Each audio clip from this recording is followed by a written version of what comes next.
Kita akan coba cari tahu dulu dari pakar. Kita sudah terhubung lewat saluran telepon dengan pakar psikologi politik Profesor Hamdi Muluk. Prof. Hamdi, selamat pagi.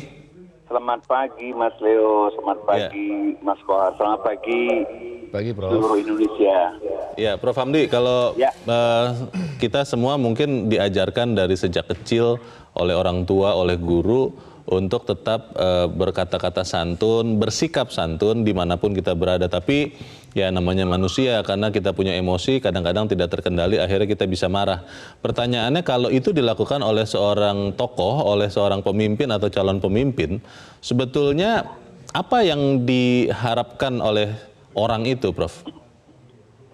Jadi begini, dalam sebuah kontestasi politik,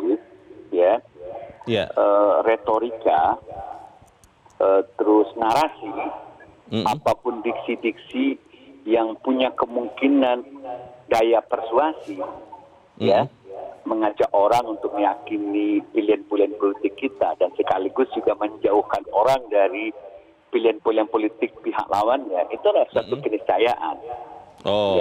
Ya namanya juga kontestasi itu kan merayu, mempersuasi orang. Nah, tapi kan begini, ada ukuran-ukuran keberadaban yang dianggap orang itu yang akan membuat demokrasi kita lebih bermartabat. Jadi misalnya tentunya retorika, narasi ataupun pilihan kata-kata yang tidak bersifat misalnya memprovokasi, merendahkan orang lain, menyinggung perasaan, membangkitkan emosi-emosi negatif, dan kedua juga tidak mendidik orang untuk lebih menghargai orang lain, santun, dan seterusnya begitu. Jadi ada ukuran-ukuran kehadapan. Nah, itu yang kadang-kadang hari ini kita lihat batas-batas itu dilanggar begitu, untuk nafsu mendelegitimasi lawan politik semaksimal mungkin, sehingga lupa batas-batas kehadapan itu, gitu loh. Nah, ini mungkin yang editorial media Indonesia mengatakan, ini narasi-narasi retorika yang sebenarnya dari ukuran-ukuran kehadapan itu mengandung kekerasan verbal. Nah, ini Prof. Hamdi, kalau ada yang bilang bahwa sebetulnya ini bukan kekerasan, bukan kekerasan verbal, tapi adalah sikap tegas, menunjukkan semangat yang berapi-api, itu bagaimana, Prof? Halo? Prof. Hamdi? Prof. Hamdi Muluk?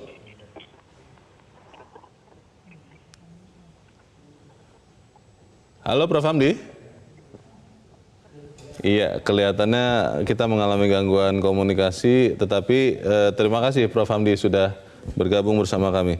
Mas Kohar, pertanyaannya begini, sebetulnya kalau kemudian itu adalah kekerasan verbal ataupun tindakan yang keras begitu, itu adalah bagian dari acting kalau kata anak muda sekarang, untuk meyakinkan pemilih, untuk mengajak pemilih, itu sebetulnya boleh-boleh saja atau sebaiknya tidak dilakukan?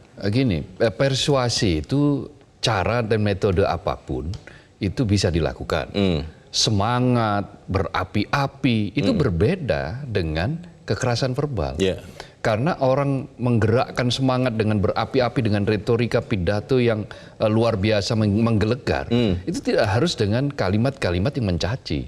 Misalnya yang dipersoalkan kan misalnya penggunaan istilah misalnya ibu kota sedang, ibu pertiwi sedang diperkosa. Bahasanya yang tidak bisa kita terima, diterima oleh publik Kenapa? Misalnya datanya apa? Apa yang disebut dengan siapa yang memperkosa dengan mengatakan misalnya penggunaan istilah bajingan, elit-elit. Nah, ini kan luar biasa, kekerasan verbal yang luar biasa. Tidak lagi bisa dikatakan sebagai bentuk penyemangat, tetapi ini sudah caci maki.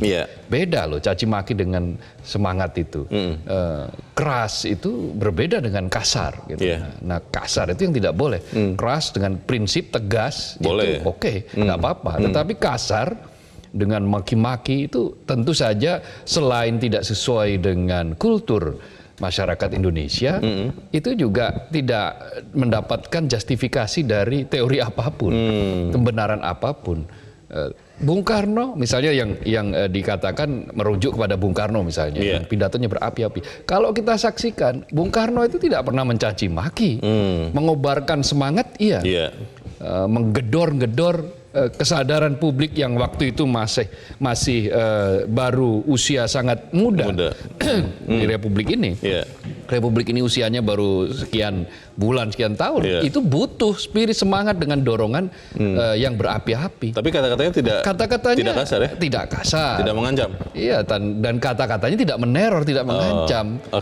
Dia kata-katanya mungkin dia menohok negara lain, menohok paham lain, kekuatan-kekuatan lain, tetapi tidak dengan cara memaki menjadi bagian-bagian dari bangsa ini. Kalau sekarang kita sudah melihat langsung, mendengar, menyaksikan ada yang menggunakan kata-kata atau gaya berbicara seperti itu. Ya. Sebetulnya tujuannya apa ya? Iya. Bisa jadi. Saya bukan ahlinya di bidang psikologi, tetapi bisa jadi ini spontanitas atau karakter asli seseorang bisa kan punya kebiasaan seperti itu. Nah, kalau kebiasaan seperti ini sering dipertontonkan pada publik, ya dampaknya tadi banyak hal yang akan dilihat oleh publik. Bisa jadi anak-anak akan meniru bahwa ternyata di dalam kontestasi politik itu memaki boleh, mencaci maki boleh, gitu kan. Pidato dengan cara begitu kalau perlu nanti suatu saat menempeleng orang boleh. Nah, kalau sudah sampai kepada seperti itu kan bisa berbahaya. Karena memang terus terang beberapa anak, mungkin termasuk anak saya juga bertanya ketika menyaksikan di televisi. Yang paling jelas dipertanyakan, Ibu Pertiwi diperkosa. Mereka sudah belajar apa artinya perkosa, dan mereka berpikir belum saatnya seperti menerima. Apa itu begitu. Dan saya kebingungan untuk menjawabnya. Kalau kemudian efek-efek ini terjadi terus, bagaimana dengan bangsa ini, Mas Kor? Iya, tentu saja kan ini kan berhadapan dengan generasi yang akan datang.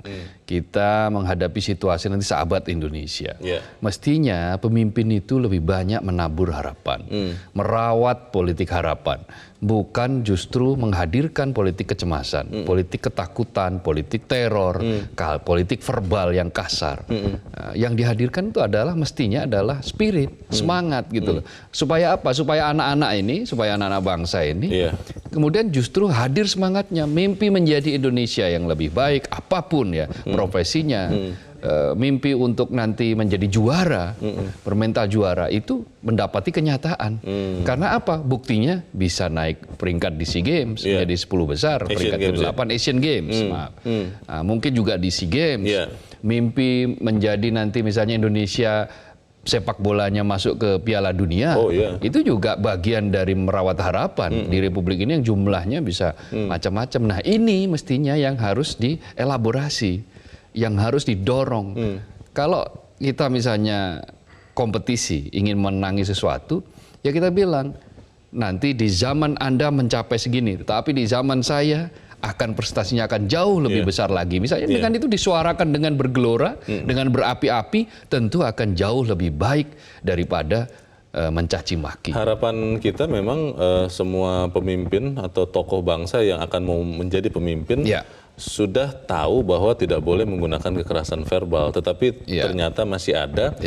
Sebaiknya apa yang dilakukan oleh rakyat yang mungkin masih bingung, mungkin menjadi takut, atau bahkan sebagian ada yang merasa senang dengan cara seperti itu, supaya kemudian masih tetap sehat. Mencari tahu apa yang bisa kita bagikan bagi rakyat. Kita ingin mendengarkan dulu suara dari pemirsa Metro TV. Kali ini kita sudah terhubung dengan Pak Nugroho di Jakarta. Pak Nugroho, selamat pagi Pak. Selamat pagi Bung Buhan, selamat pagi Bung Leonard. Selamat pagi Pak Nugroho, silakan Pak. Ini bentar lagi pesta besar. Ya. Kalau pesta itu kan harus seneng-seneng Pak, pakai pakaian rapi, sopan, bawa undangan, bawa sumbangan. Apa sumbangan kita buat Indonesia ini? Tapi ada orang yang sudah putus asa Pak. Karena pacarnya yang kawin hari ini, jadi dia patah hati, Pak. Analoginya seperti itu ya, Pak Nugroho? Iya, maka dia karena stres, dia pergi ke pesta pakai pakaian tidur, Pak. Waduh. Yang ngomongnya kotor, mabuk, Pak. Tapi yang nonton itu semua rakyat kan sudah cerdas, Pak. Rakyat sudah cerdas. Jangan dianggap bodoh, jadi tidak mungkin. Kecuali dia bawa bom, pestanya bubar itu, Pak. Aparat sudah siap menghadapi itu. Jadi mari rakyat Indonesia siap pesta. Hati tenang, hati senang, tidak usah dengarkan macam-macam kata kotor, kata macam-macam kekerasan, ancaman dan sebagainya. Kita pesta untuk Indonesia Raya. Baik.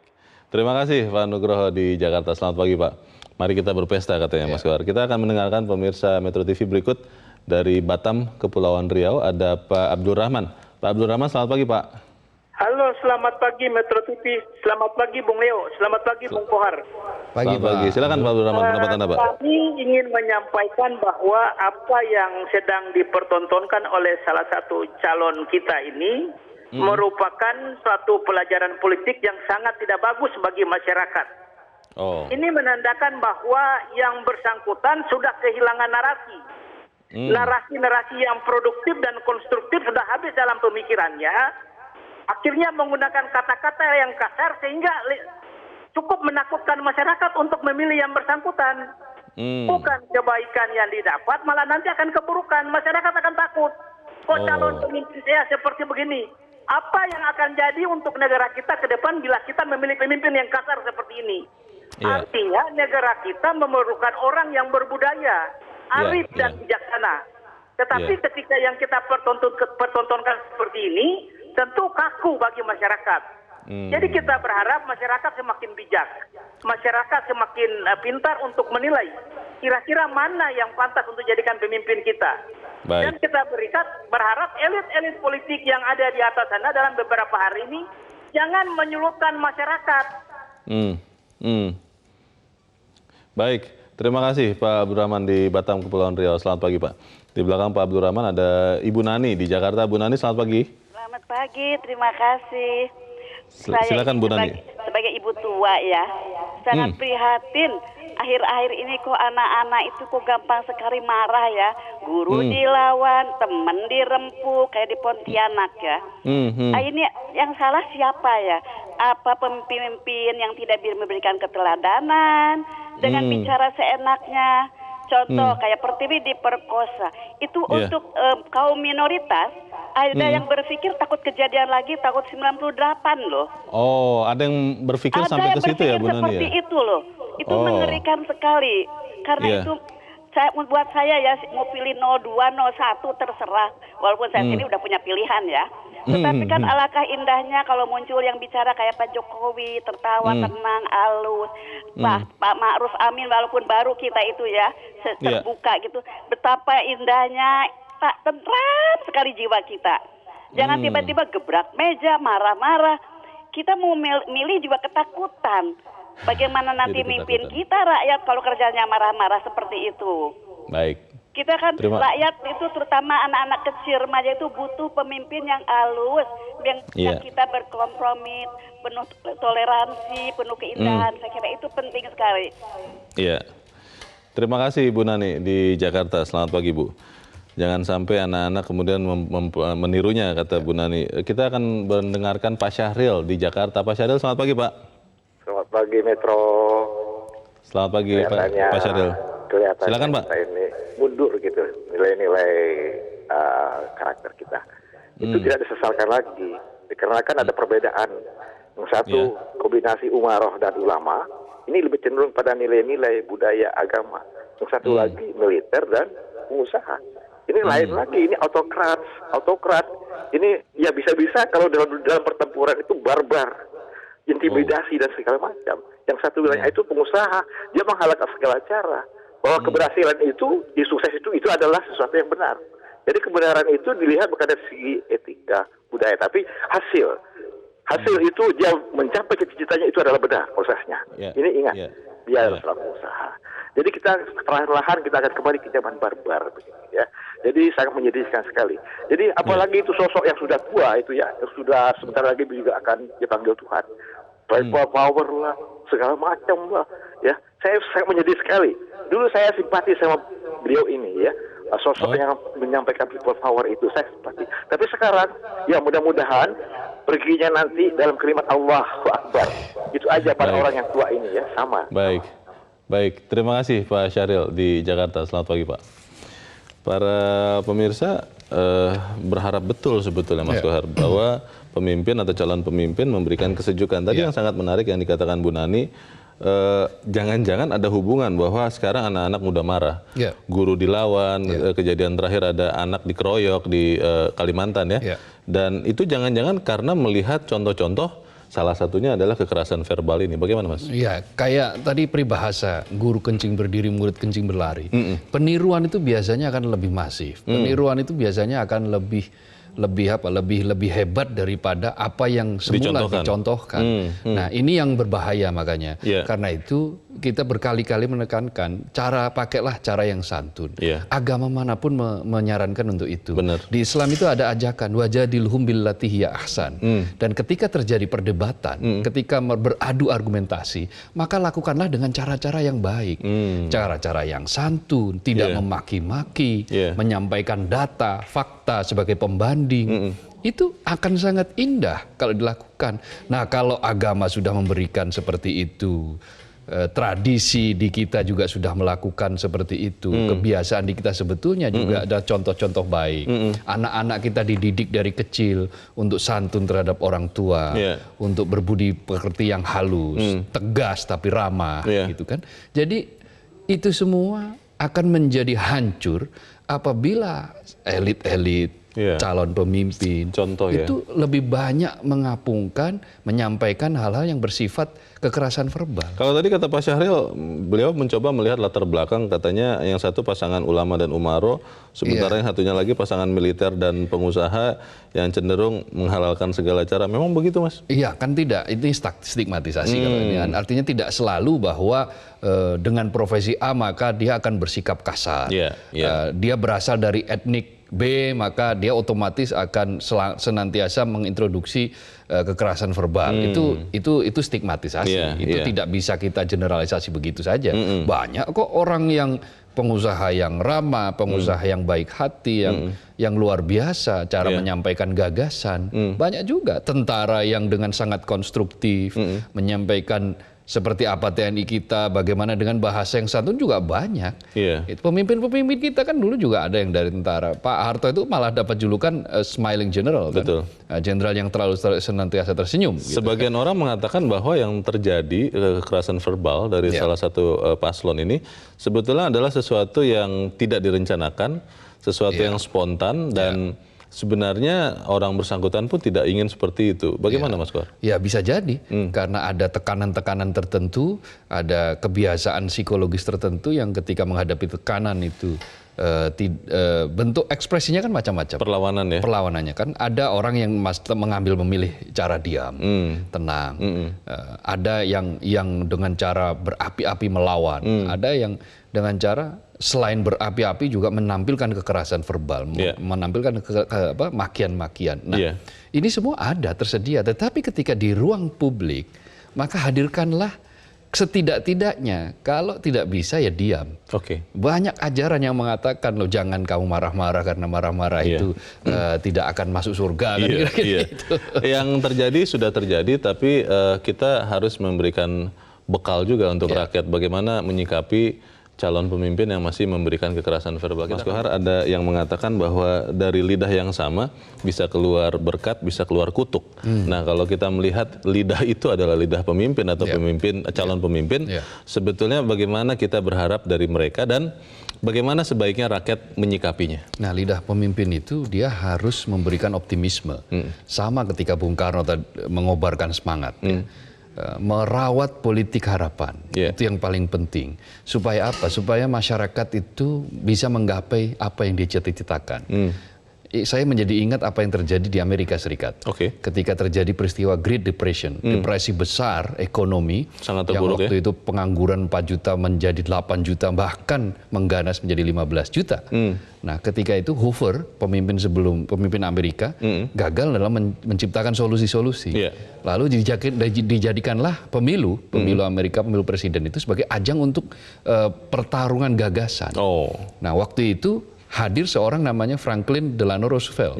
Roosevelt hadir dengan gagasan-gagasan cerdas, bersemangat, tetapi tidak dengan kekerasan verbal, membangun optimisme. Lalu dia tunaikan di awal-awal, dia bikin apa yang namanya New Deal kan, kesepakatan baru, kesepakatan bersama. Bank-bank dilikuidasi dengan berbagai macam caranya, tetapi tetap ada selektif gitu kan. Makanya dalam waktu yang sangat singkat, kurun yang sangat singkat, Amerika bisa pulih dan akhirnya sekarang menjadi negara adidaya. Kenapa? Itu lahir dari apa? Dari seorang Franklin Roosevelt yang ketika dia sudah berada di tubir jurang bangsa itu, dia bisa menarik bangsa itu menjadi spirit bersama. Karena optimis. Karena optimisme yang dibangun. Bahwa kita Amerika, kita bisa membangun optimisme, bukan pesimisme. Bukan pula kekerasan verbal, makian-makian. Dengan mengatakan bahwa, katakanlah ini Ibu Pertiwi ini kan sebetulnya sedang berprestasi. Ibu Pertiwi ini sedang mengejar prestasi-prestasi besar, entah di bidang olahraga, di bidang ekonomi, di bidang yang lain-lain, macam-macam lah. Seperti tadi kita ternyata juara dalam wisata halal. Ini kan luar biasa. Juara wisata halal ini bukan sedang diperkosa. Ini suatu prestasi yang luar biasa. Bahkan kita PDB kita sudah termasuk di atas $1 triliun. Ini adalah menjadikan kita sebagai 16 bangsa, hanya sedikit bangsa yang punya PDB sebesar itu, size ekonomi sebesar itu. Kalau rakyat yang mendengar dan mungkin sebagian terpengaruh ada yang menjadi takut, ada yang menjadi khawatir. Jangan-jangan ada juga yang tidak jadi datang ke TPS 17 April. Itu bagaimana, Mas? Iya, ini yang harus kita yakinkan pada masyarakat bahwa masih ada pilihan-pilihan baik. Dan kalau kemudian mereka tidak datang ke TPS, maka pilihan-pilihan baik itu tidak akan muncul. Maka boleh jadi nanti yang akan muncul adalah pilihan-pilihan buruk. Karena apa? Tambah buruk keadaannya karena apatisme. Maka sebaik-baik langkah itu adalah ya bergerak. Bergerak itu dengan cara apa? Ya mendatangi TPS, tidak golput. Gitu kan. Meskipun pemilu itu adalah hak ya, memilih itu adalah hak. Tetapi kalau kita ingin menggunakan hak kita secara baik, kalau kita ingin perubahan ini menjadi lebih baik bangsa ini, kekerasan verbal tidak merajalela, pesimisme juga tidak semakin merajalela, maka ya datanglah ke TPS dengan cara mengangkat harapan ini menjadi kenyataan, mewujudkan harapan-harapan, mewujudkan hal-hal baik itu betul-betul menjadi hadir, mewujud gitu ya, dan bisa dirasakan kehadirannya oleh masyarakat banyak. Jadi jangan takut untuk datang, tentukan pilihan supaya bangsa ini menjadi lebih baik. Iya, kita percayalah pada aparat keamanan. Tadi kan penelpon ada yang percaya pada aparat keamanan, pada tentara, bahwa ya insya Allah kita tidak akan terjadi apa-apa, siapapun yang menang insya Allah akan diterima, dan siapapun yang kalah insya Allah juga akan menerima, bahwa kekerasan verbal ini adalah mudah-mudahan ya sifatnya hanya sementara dan karena silap saja. Maka ini bukan watak asli Indonesia. Watak asli Indonesia adalah santun, optimistis, bangsa pemenang. Baik, semoga itu yang terjadi. Mas Abdul Qahar, terima kasih sudah di sini, Mas. Selamat pagi. Selamat pagi, Leo. Pemirsa, merawat optimisme sesungguhnya adalah menjaga nyawa demokrasi dari ancaman bahaya laten pendangkalan nalar dan kekerasan ekspresi. Sungguh elok bila dalam kontestasi para calon berlomba-lomba menjaga adab lisan dengan membuang kekerasan verbal. Jika mungkin, jadilah pembawa damai dimanapun kita berada. Saya Leonard Samosir, terima kasih Anda sudah menyaksikan.